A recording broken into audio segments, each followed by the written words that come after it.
on parle de la cuisine africaine, on parle de couleurs, de saveurs et une grande variété d'épices. Mais quelle est sa place dans ce monde? Nous le saurons tout de suite avec notre invité du jour. Bonjour et bienvenue. Bonjour à ceux qui nous regardent d'ailleurs. Bonjour aux chroniqueurs. Bonjour l'invité. Nous avons aujourd'hui une nouvelle chroniqueuse. Elle s'appelle Christelle. Bonjour à tous, moi c'est Christelle, je suis journaliste et je me bats pour la cause des afrodescendants. We Eat Africa, c'est un festival qui a réuni plus de 15 chefs issus de différentes parties du continent africain. Et le but, c'est de faire découvrir des recettes qui sont moins méconnues du public français. Donc, cette première édition, elle s'est déroulée à Paris. Ça a été un grand succès. Et justement, la deuxième édition s'est déroulée à Dakar. Mais au-delà de ça, j'aimerais bien faire une réflexion sur la place de la cuisine africaine dans le monde. Parce que c'est vrai que nous, en tant qu'Africains, on aime beaucoup ce qui vient de chez nous, naturellement. Mais par rapport aux autres gastronomies, la cuisine africaine est sous-représentée, est sous-cotée. Et si du côté de la France, on a eu quand même des efforts de la part de certains restaurateurs qui positionnent la cuisine africaine haut de gamme dans la capitale parisienne. Ce positionnement n'est malheureusement pas visible dans les autres pays, mais la cuisine africaine quand même demeure, la cuisine africaine reste et on ne se décourage pas. Parce que je vais vous parler d'une note positive. En 2021, le tchèboudjen, plat national sénégalais, est inscrit au patrimoine mondial de l'UNESCO. Donc, c'est quand même une note positive. Il était temps. Il était temps. Ça donne envie. Ça donne envie. Ouais, oui. Et par rapport à ce plat-là, nous sommes bien évidemment contents. Mais Vanessa, si tu me permets, je vais terminer avec une note et je fixe la caméra, je vous fixe vous. Et je me demande, en tant que bonne Ivoirienne, je suis toujours dans l'attente que le garba soit inscrit au patrimoine mondial de l'UNESCO. Je dis ça, je dis rien. Merci beaucoup de m'avoir écouté. Voilà. On a tous entendu, c'est noté quelque part.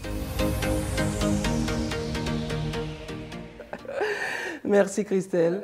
Alors, notre émission est consacrée au chef Neri Lianza. J'ai bien dit. Oui, c'est ça. Alors, il est traiteur événementiel. Il nous vient de la frontière de Luxembourg. Oui, c'est ça. Merci d'être venu. Merci. Alors, parle-nous un peu de toi. Donc, je me présente, je m'appelle Neri Lianza. Je suis congolais capverdien. Je viens de Bruxelles, précisément de Waterloo. Et là, j'ai aménagé précisément au Luxembourg, et à la frontière belge luxembourgeoise. Pourquoi cette frontière? En fait, quand j'ai lancé mes idées sur Bruxelles, j'avais du mal à ce que ça prenne en fait. Donc je me suis un peu expatrié un peu plus loin pour voir si je pouvais faire la même chose de l'autre côté. Parce qu'à Bruxelles, c'est un peu comme Paris, c'est des lieux où il y a déjà beaucoup. Donc pour se démarquer, c'est très difficile. Oui. Donc du coup, je me suis un peu éloigné pour commencer à essayer de créer ma propre structure en fait. Et au Luxembourg, entre guillemets, j'ai créé mon propre marché parce qu'il n'y avait personne d'autre. Donc je suis arrivé, j'ai commencé bouche à oreille, de maison en maison, chef à domicile, etc. Et du coup, Bruxelles a commencé à m'appeler. Parce que j'étais loin et ça les a attirés le fait que je sois loin parce qu'ils ont continué à manger un peu ce qu'il y avait déjà sur place en fait. C'est un peu comme à Paris ici, quand Paris commençait à m'appeler, je sortais un peu de l'ordinaire dans ma cuisine en fait. D'accord. Voilà. Et dis-nous, comment est née cette passion? C'est un accident. Un accident. Waouh, j'ai entendu tous les accidents du monde, mais accident pour la cuisine. Moi, ça me rappelle l'histoire de Astérix et Obélix qui est tombé dans la marmite, c'est un peu la même chose. Je ne dirais pas jusque-là, mais bon, je vais essayer d'expliquer ça avec des termes un peu plus clairs. En fait, je veux dire que j'étais un peu turbulent à l'école. Et ma mère a décidé de me mettre dans un établissement scolaire privé où tu n'as pas le choix tu réussis ou tu rates. Il n'y a pas d'examen de passage. Je ne sais pas si en France il y a ça, mais en Belgique, soit tu as des écoles où tu n'as pas d'examen de passage. Donc soit tu réussis, soit tu rates en fait. Et je suis arrivé avec mon oncle. Il y avait deux sections. Une section sciences éco, sciences économiques et hôtelière. Et je ne savais pas ce que c'était l'hôtellerie. Je devais avoir 13-14 ans. Et j'ai demandé à mon oncle, j'ai dit, en fait, c'est quoi l'hôtellerie? Et mon oncle, il m'a regardé, il a dit, il y a de l'argent à se faire. Ah. Du coup, quand j'ai entendu l'argent, direct, j'ai dit non, Sciences Éco, c'est pas pour moi, je vais là où il y a l'argent. Maintenant, j'arrive premier jour de cours et je vois des casseroles. Et j'ai fait punaise, j'ai dit c'est quoi cette... Et en fait, j'ai fait ma première pizza de A à Z. Et c'est mes amis à la récréation, parce qu'on vendait des pizzas pour pouvoir payer notre voyage de fin d'études. D'accord. Et à 10 h, en fait, pendant la récréation et tout. Et j'ai vu mes amis avec qui je traînais, on prenait le bus à la gare et tout, manger ce que j'ai fait. Et c'est là que j'ai eu un déclic. J'ai dit, ils mangent ce que j'ai fait. Et j'ai dit, c'est pas possible. Moi-même, je ne suis pas capable de manger ce que je fais. Eux, ils mangent. À l'époque, j'avais du mal à ça. Et du coup, j'ai commencé à voir qu'ils ont mangé. Donc, et ça commençait à venir tout doucement. J'ai commencé à vouloir créer, voir le produit brut, en fait. Et le retransformer et voir l'image des clients ou des amis qui le mangent. Quel remerciement, ça. C'est mieux que l'argent. Bah oui, attends. Manger, c'est mieux que l'argent. On est d'accord. Ouais, carrément. Ouais. Et quelle est la particularité de ta cuisine? En fait, moi, je suis un explorateur, je pourrais dire. Donc, j'aime les mélanges. D'accord. Et l'afrofusion, c'est une de mes cousines qui a sorti ce mot-là à l'époque. Et du coup, j'ai trouvé ça, on peut dire, stylé parce que ça sort de la gastronomie. C'est un peu plus dans l'air du temps, un peu fashion, je pourrais dire. Et dans ce sens-là, donc ma cuisine, en fait, c'est la base. Je veux vraiment qu'on revienne dans nos sources, la base africaine. Parce que je remarque souvent dans la gastronomie française, italienne, ils parlent souvent des ancêtres, des aïeux, des vieilles personnes, des grands-mères qui cuisinaient. Mais nous, notre génération, on a grandi, certes, on a grandi ici, mais on ne peut pas dire, oui, ça c'est un plat de... Quand je mange ça, ça me rappelle mon enfance. Non. Parce que notre enfance, à nous, on sait que c'est pas ça. Oui. Donc du coup, l'afrofusion, c'est un peu un mélange de nourriture africaine. De culture, on va dire. Culture, oui, parce que je ne m'arrête pas au Congo ou quoi, mais je vais vraiment partout dans la culture africaine pour leur dire que nous aussi, on a eu des grands-pères, des grands-mères qui nous ont cuisiné des choses. Et j'aimerais bien ramener cette sensation dans le palais pendant que tu manges, en fait. Et le moderniser. Oui, le rendre un peu plus sexy. Et lorsqu'on est chef, qu'est-ce qu'on a en commun avec le quotidien? Qu'est-ce qu'on a en commun avec le quotidien? Je pourrais dire le stress. Mais aussi, dans la cuisine, il y a le stress. Oui, le stress. Mais qu'est-ce qu'on a en commun on veut manger, quoi. Qu'est-ce qu'on a en commun avec le quotidien? C'est le fait de toujours rester, d'avoir la tête sur les épaules, de ne pas perdre le nord. Et c'est ça qui nous permet de garder cette casquette de chef, en fait. Parce que c'est toi qui mènes la barque. Ça veut dire que si le chef vacille, toute l'équipe, elle tremble un peu. Je t'ai connu effectivement sur les réseaux et j'ai hyper apprécié en fait ce que tu proposais. J'ai vu ce que tu faisais. C'était vraiment, en fait, c'était coloré, ça parlait tout de suite en fait. On avait envie de manger son téléphone. J'étais sur Insta, j'avais envie de manger mon téléphone. Tellement c'était beau et gustativement parlant, ça se voit que c'est bon. Et on sent en fait, je ne sais pas si c'est pareil pour vous, mais dans certains plats, on sent qu'il y a de l'amour, on sent qu'il y a de la passion, on sent que les gens nous donnent envie de goûter. Et c'est ça qui est beau. Et je me permets de te poser cette question en me disant, quand toi tu cuisines, est-ce que tu cuisines pour les autres? Est-ce que tu cuisines pour toi? Est-ce que tu cuisines par accident comme tu dis? Ou est-ce que tu cuisines pour être le meilleur tout simplement? Ou peut-être t'englobes le tout? En fait, là tu soulignes quelque chose de très important, le fait de cuisiner pour les gens. Au début, j'ai voulu plaire. Et quand je cuisinais pour essayer de plaire une certaine catégorie de personnes, j'arrivais pas à atteindre ce que je voulais atteindre. Et un jour, j'ai dit, tu sais quoi, en vérité, je vais faire ce que j'aime. Cuisiner à ma façon, à ma manière, parce que j'aimerais devenir une entité, une image ou un personnage où on me dit, non, tu veux manger de l'afrofusion, une cuisine assez revisitée, tu vas voir le chef Neri. Et du coup, de ce fait-là, j'ai commencé à faire des essais. Essai en essai, parce qu'il y a des recettes où je passe 6 mois à travailler dessus, juste pour trouver un équilibre en fait. Et les gens, après, quand je mets ça sur les réseaux, les followers ou les personnes qui sont intéressées par la cuisine, ils regardent, mais ça fait peut-être 4 mois que je suis sur le produit. Et le fait de cuisiner, tu dis c'est coloré, mais on mange déjà avec les yeux. Donc si ton assiette, elle est fade, elle peut être bonne, mais c'est d'abord l'œil qui parle. L'œil qui attise le... C'est ça qu'on dit avoir les yeux plus grands que le ventre. C'est d'abord, tu regardes, tu dis, ça a l'air bon. Mais si tu tombes, on peut faire le même produit, le même plat. S'il n'y a pas de couleur dans l'un, tu vas être attiré par celui qui est coloré. Mais celui qui est coloré est peut-être pas assez bon, mais celui qui n'est pas coloré est peut-être plus bon, mais elle ne nous attire pas. C'est juste une question de détail, de feeling. J'avais une question, tu viens de Belgique, donc tu t'es expatrié vers le Luxembourg, mais justement, d'entrer dans un nouveau marché, est-ce que tu as eu des difficultés justement pour attirer le public vers la nourriture africaine? Parce que de prime abord, à mon opinion, ce n'est pas quelque chose qui est naturel pour les Luxembourgeois. Est-ce que c'était un nouveau défi? Comment tu as fait pour attirer ces personnes vers un nouveau type de nourriture? En fait, tout est une question de la première fois. Première fois, peu importe si tu rencontres quelqu'un, que tu rentres dans un magasin, que tu vas manger dans un restaurant, c'est toujours la première, même le coiffeur, tu n'as pas le droit à la deuxième chance. C'est-à-dire que le premier chose que tu fais, il faut que ça marque les gens. Donc moi, chaque prestation que je fais, c'est comme si c'était la première. C'est-à-dire que je sors de là, il faut que tu m'oublies, enfin, que tu oublies tout ce que tu as déjà mangé avant. C'est-à-dire que moi, je viens, j'efface tous les autres. C'est le but en fait, ça veut dire que j'ai pas de chance à refaire 2 fois la même chose. Ça veut dire que tu manges, tu dis non, en vérité, j'ai mangé chez ce chef-là. On rappelle, il faut trouver un événement, on doit trouver autre chose. Et du coup, à chaque événement, je me donnais à 1000%. 1000%. C'est un match. Quand tu rentres sur le ring, tu sais que l'adversaire, c'est le client, mais sans méchanceté. C'est-à-dire que tu dois le choquer tellement qui sort de là, ils disent non, même s'il va manger, excusez-moi, la tchéké ou ailleurs, moi, mon la tchéké à moi, il faut que ça brasse dans sa mémoire en disant non, la tchéké du chef Néri, c'est pas celui que j'ai mangé dans le restaurant traditionnel, même si c'est bon. Mais moi, je vais te la sortir d'une manière qui fait que tu vas être une référence pour le client. Dans ce sens-là. Okay. Tu es issu d'un métissage congolais capverdien. Donc, en termes de gastronomie congolaise, on a l'habitude de voir, mais en termes de gastronomie capverdienne, pour ma part, je ne connais pas trop. Quelle est la touche capverdienne que tu mets dans tes recettes? Donc dans mes recettes, j'essaie de ramener des épices ou bien des techniques de cuisson comme pour la crâne morue, cachupa. C'est des choses où ça mijote. Donc j'essaie de garder cette technique en fait. Et au Luxembourg, ce qui est bien, c'est aussi qu'un peu comme Paris, c'est assez cosmopolite.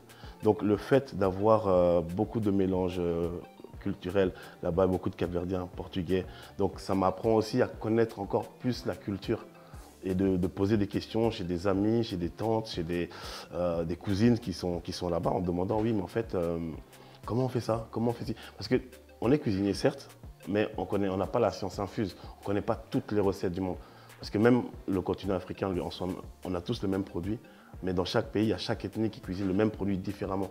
Donc notre cuisine, elle est tellement riche, elle est tellement technique qu'on ne peut pas se baser sur simplement ce qu'on nous a appris par nos parents.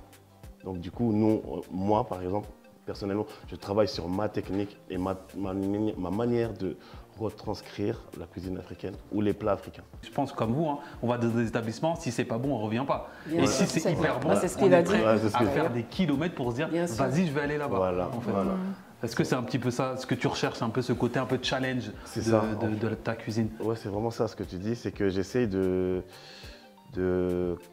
comme un logiciel que tu me gardes en mémoire.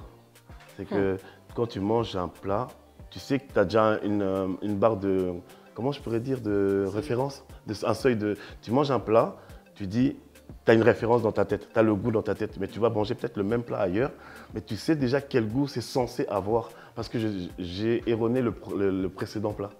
Je ne sais pas si vous me suivez. Ah ouais, voilà. Je vois le truc. Avant, tu as mangé un truc, ouais. En fait, tu as fait 10 litres. Voilà, c'est ça que, donc à chaque fois, tu auras maintenant une demande de qualité. C'est-à-dire que je vais te ramener un produit de qualité, mais africain. Tu vas dire non, en vérité, moi, c'est ce style de produit que je veux. Et tu vas goûter ma cuisine. Et tu ne vas pas, je vais pas critiquer les autres personnes qui font ça, mais tu voudras m'amener dans des endroits de plus en plus classe. Parce que tu l'as tellement que je vais te la présenter d'une certaine manière. Tu as dit ça, je ne peux pas manger ça à cet endroit-là, mais je pourrais manger ça à cet endroit-là. C'est vers ce chemin-là que j'aimerais. C'est un peu comme la même chose pour les coiffeurs ou pour les vêtements. Voilà. Quand on voit un bon coiffeur qui fait le taf, on n'a pas forcément envie d'aller voir son collègue. Pour les vêtements, c'est pareil. Quand on porte des vêtements avec de la qualité, ce genre de choses, on se dit c'est compliqué de revenir en arrière. Voilà, c'est un peu ce que tu veux apporter dans la cuisine. Oui, c'est ça. J'aime bien cette manière de penser là, c'est-à-dire s'arranger pour être et qu'on ne t'oublie jamais. Ouais. Et ça, une fois qu'on l'a dans la tête, franchement, c'est quelque chose qui... ça démarque et puis c'est une bataille, quoi. Tout le temps. J'aime bien. Tout le temps. J'avais jamais pensé ça. Hein. Mais moi, je ne sais pas si Vanessa, tu vois un petit peu, nous, dans l'audiovisuel, on nous avait dit qu'effectivement, pour un présentateur, un chroniqueur ou ce genre de choses-là, le programme ne peut pas être plus fort que l'animateur. Est-ce que c'est la même chose pour toi? Est-ce que le chef ne peut pas être plus fort que la cuisine ou la cuisine ne peut pas être plus fort que le chef? Parce qu'en temps normal, la bouffe, c'est la bouffe, tu vois. Ouais. Mais si le chef, la bouffe, c'est pas la bouffe, je suis pas d'accord. On va pour le chef, on va pas parce qu'il nous a fait à manger. On va parce que c'est lui qui fait à manger et parce que c'est bon. Parce qu'il a sa Tu vois, touche. Ouais, mais là, vous touchez un point. En fait... On a touché beaucoup de points. Non, ce que je veux dire, c'est que... je sais pas comment... C'est comme si j'entrais dans un personnage. En fait, dès que j'enlève ma tenue, mais je suis différent. Ouais. Mais dès que je rentre dedans, mais je rigole pas beaucoup, je suis très sérieux, je suis très carré. Même les gens, ils disent, oh, mais c'est Néry de... C'est la même personne. C'est la même personne. C'est que tu as un nom à respecter. Tu vois, tu mets ta blouse et tu te dis, non, en vérité, je vais là-bas, il faut que je performe. Il faut que je montre de quoi je suis capable. Et comme je dis, dans chaque événement, je laisse ma cuisine parler pour moi. Parce que je ne suis pas quelqu'un de vantard. Donc, je ne vais pas venir chez vous en disant, oui, moi, vous allez manger. Non, non, non, non. Je me tais, tu goûtes. Après, on discute. Donc, on est plus sur du Bruce Wayne dans voilà. c'est ça? Ouais, dans un c'est pour quel est le prochain train pour Luxembourg? Non, mais notre force, en fait, c'est on vient chez vous. Ah, d'accord. Ouais. Donc là, on se déplace Côte d'Ivoire, Congo, Brazza, Sénégal. Donc là où on nous appelle. Un peu partout. Ouais, donc là, en fait, ils m'appellent en fait. Au fur et à mesure, comme toi, tu m'as dit sur les réseaux que voilà, j'étais vu. Mais eux, ils sont tombés dessus, ben, ils ont fait appel à moi. Et les difficultés de l'Afrique, on connaît. Mais on a quand même fait du bon travail. Et c'est ça que je reconnais à nos frères africains. Ils sont en train de monter tout doucement, tout doucement. Ouais, donc on n'a rien à envier. Alors, tu es très bien placé pour nous répondre. Quelle est la place de la cuisine africaine dans le monde? Là, je vais vous dire, c'est que je suis même en excitation parce que le monde n'est pas prêt. Non, je vous assure que le monde n'est pas prêt. Vous avez entendu, hein? C'est pas moi. Hein? Non, parce que la nouvelle génération des cuisiniers africains qui arrivent, moi, pourquoi je m'entraîne tous les jours? Parce que les petits sont chauds. Parce que déjà, nous, à notre niveau ici, voilà, on essaie de sortir des choses sorties de l'ordinaire. Mais les jeunes qui arrivent avec la nouvelle technologie, la nourriture que tu sors en 3D et tout ça, t'imagines la nourriture africaine 3D avec les... Non, non, non, non. En 3D, est-ce que le goût sera pareil aussi? N'oubliez pas. Mais après, comme je vous dis, comme il a dit, c'est comme la science. C'est toute une question d'équilibre. D'accord. Moi, je passe des semaines sur des recettes. Et peut-être eux aussi font la même chose. C'est une question d'équilibre. On retransforme des plats pour essayer de garder la même saveur. Le but, c'est ça, c'est que tu manges un plat que tu connais, présenté différemment, mais avec les mêmes saveurs. Et c'est là où tu choques les gens, en fait. La différence entre le technicien et l'artiste, c'est le dosage. Ce qui fait que, c'est ça que j'aime bien dans ton discours, c'est qu'en fait, tu dis, le plat, je le connais. On va dire le saka-saka, on sait comment faire. Et maintenant, le saka-saka de Brice et ton saka-saka va être différent parce que toi, tu as mis une dose. Toi, la petite touche artistique qui fait que ça va être différent. Et ce qui est intéressant, c'est que tu as un peu le Superman. Tu as Clark Kent, Superman. Et en gros, en voyant ça, j'avais une petite question sur les retours clients. Est-ce qu'il y a une prestation, un retour qui t'a vraiment marqué, avec un retour client que tu as fait pour une prestation? En fait, je vais vous répondre honnêtement. Moi, je suis un peu sadique. Dans quel sens? Je m'explique. J'écoute souvent les points négatifs.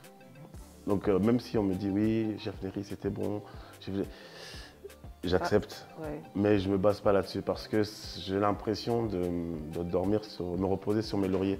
Donc, j'écoute beaucoup plus les critiques négatives. Quels sont les prochains projets de chef Néry?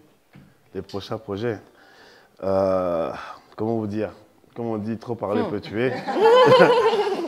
Mais là, on est sur un projet pour l'ouverture d'un restaurant. Dans incessamment sous peu. Mais l'endroit où je vais ouvrir, si tu m'aimes, tu vas venir. Ouais. Si tu m'aimes, tu viens. On va voir d'abord. Hein. Donc les gars, vous entendez, quand je vais annoncer sur les réseaux, vous êtes les bienvenus tous. Même sur les plateaux, bien sûr. Vous êtes tous les bienvenus. Et les dates viendront au fur et à mesure. D'accord. Ouais.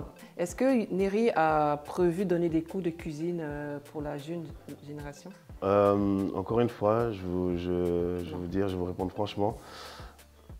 Tant que le plan A n'est pas abouti, je ne peux pas ouvrir les autres portes. Mais est-ce que c'est déjà... Oui, est-ce que... oui. Ah, bah, effectivement, c'est dans les projets parce que j'estime, avec les voyages qu'on fait à travers le continent africain, c'est un peu juste triste de voir d'autres pays ont une légère évolution au niveau du service et d'autres pays, tu sens qu'encore qu'il manque cette petite chose. Donc si on pouvait créer une entité ou une structure qui pourrait aider la gastronomie ou l'école hôtelière africaine à monter dans le level pour pouvoir montrer que nous aussi on a du haut standing, on sait le faire, mais c'est une question d'engagement et de volonté en fait. Une sorte de salon de l'agriculture africaine. Voilà, et qui pourrait décrocher des personnes qui sont amenées à devenir profs et à donner des cours de maintenu, de parler avec éloquence et de prendre les commandes, etc., etc. Quelle est la place des œuvres caritatives chez le chef Neri? Je te pose cette question parce que, en me documentant sur toi, j'ai vu que tu avais fait une cagnotte pour les aides-soignants pendant la crise du Covid. Donc effectivement, vous soulignez quelque chose d'important. Et pendant la période du Covid, ça nous a tous touchés en fait. En parlant de ça, moi-même, ma propre mère a eu ça, elle est restée 9 mois à l'hôpital. De ce fait-là, je me suis rendu compte comment je pouvais apporter ma petite pierre à l'édifice en sachant que je ne suis pas médecin. Le seul domaine où je suis doué, c'est la cuisine. Donc j'ai créé avec mon manager, Yélène, une cagnotte sur Litchi et sur les réseaux via aux followers qui me suivaient. Donc on a réussi à rassembler une bonne petite somme, même agréablement surpris. Et on a fait, j'ai cuisiné et on a été livré à l'hôpital à Arlon, Luxembourg. Et pendant les périodes où ça n'allait pas. Il y avait quoi au menu? On menait du patate douce, poulet...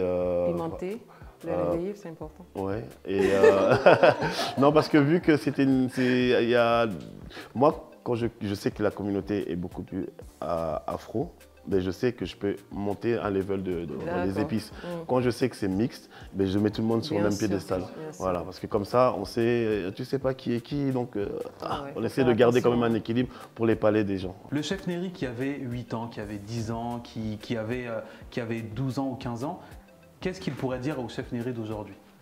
Ou qu'est-ce que celui d'aujourd'hui pourrait dire au plus petit de hier? Celui d'aujourd'hui, qu'est-ce qu'il pourrait dire à celui du plus petit? Ne change pas.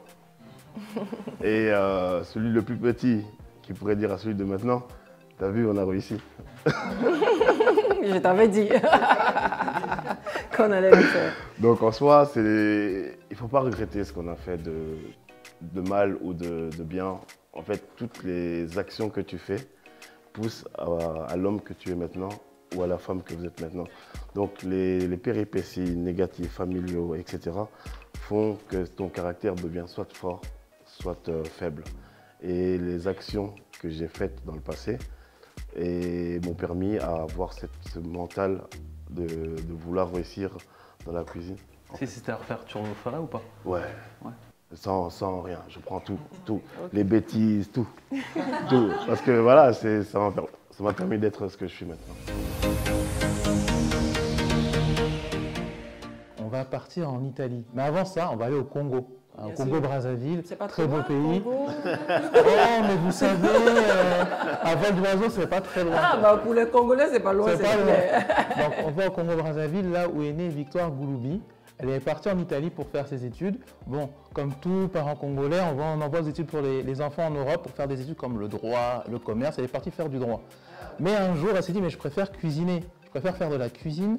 Donc, elle a fait les études comme vous, hôtel-restauration. Donc elle a commencé à devenir une des premières chefs africaines sur la terre italienne. Elle expliquait que c'était très difficile, déjà que le monde des chefs c'est un monde d'hommes. Donc imaginez-vous une femme noire devenir chef en Italie.